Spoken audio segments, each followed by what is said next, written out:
Hi, everyone. I'm Darlene Hutton with QRS Educational Services. Welcome to video 6 in our airway management series. This one will be looking at inserting the King LT. The King LT is considered an advanced airway. Like the LMA, the laryngeal mask airway, it is a supraglottic airway, which means it is not inserted beyond the vocal cords.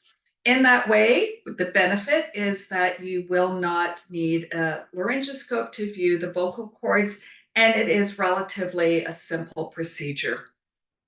What you will need is the King LT, and you will need a syringe, and the syringe is going to be the largest one that usually comes with the kit. And you want to ensure that there is no cuff leak.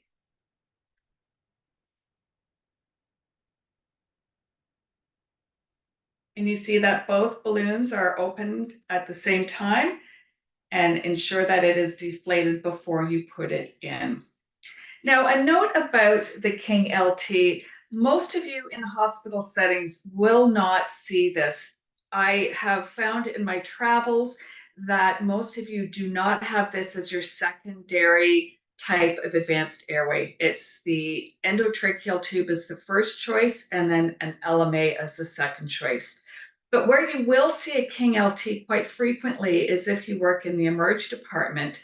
And sometimes EMS will bring in an advanced airway patient that they've either not been able to insert an endotracheal tube, or this is the standard for what they will insert. So you may end up running a code with a King LT. There's a lot of benefits to this, and I'll show you in a moment. But let's take a look at the diagram first.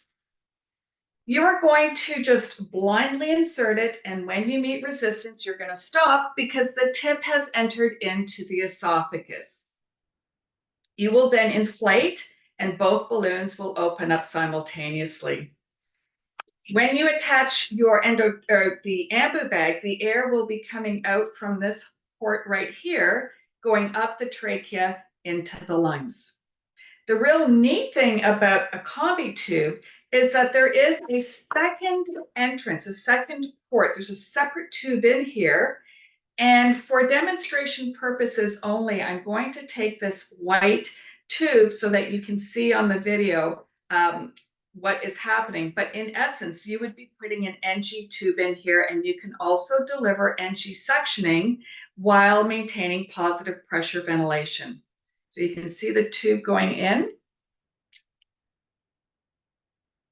and then it's going to go down into the stomach. And once it's in the stomach, you would have measured it out. You're going to inflate your syringe to ensure that you do hear air in the stomach.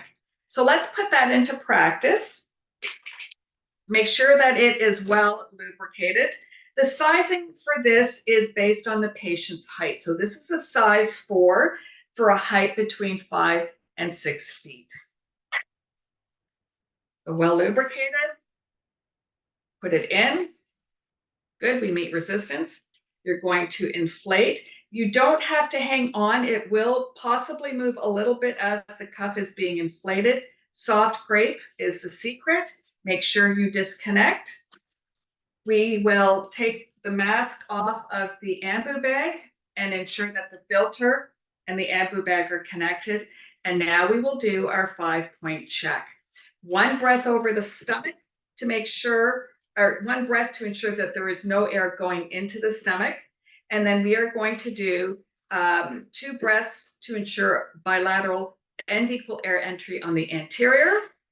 And then 2 breaths for bilateral and equal air entry on the anterior and then the lateral. So let's take a look at what I was mentioning about that NG tube being able to go into the stomach. And for demonstration purposes, I have to take off his stomach so that you can well visualize the tube going in.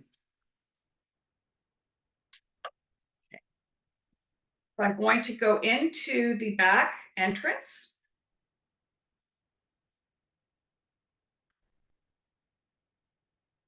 Up and gets hooked right there. And it wouldn't in real life. It's just the way the plastic has been put together. And you can see that it is peeking out there. It is now into the stomach. So once you do your checks, ensure that it's properly placed. You can continue to do positive pressure ventilations, and you can do NG suctioning through the tube. That's it for the King LT. The only downside, as beneficial as it seems, is that the pressure that is exerted on those two cuffs can be so great, it can cause tissue ischemia. So we would not leave this in for long term. If a patient survives the code, having had a King LT in place for the code, we want to switch that out to an endotracheal tube as early as possible. So that's it for the video. I hope you've enjoyed it. If so, please give me a like. And when you have a moment, please take a look at the other videos in this series. Thank you.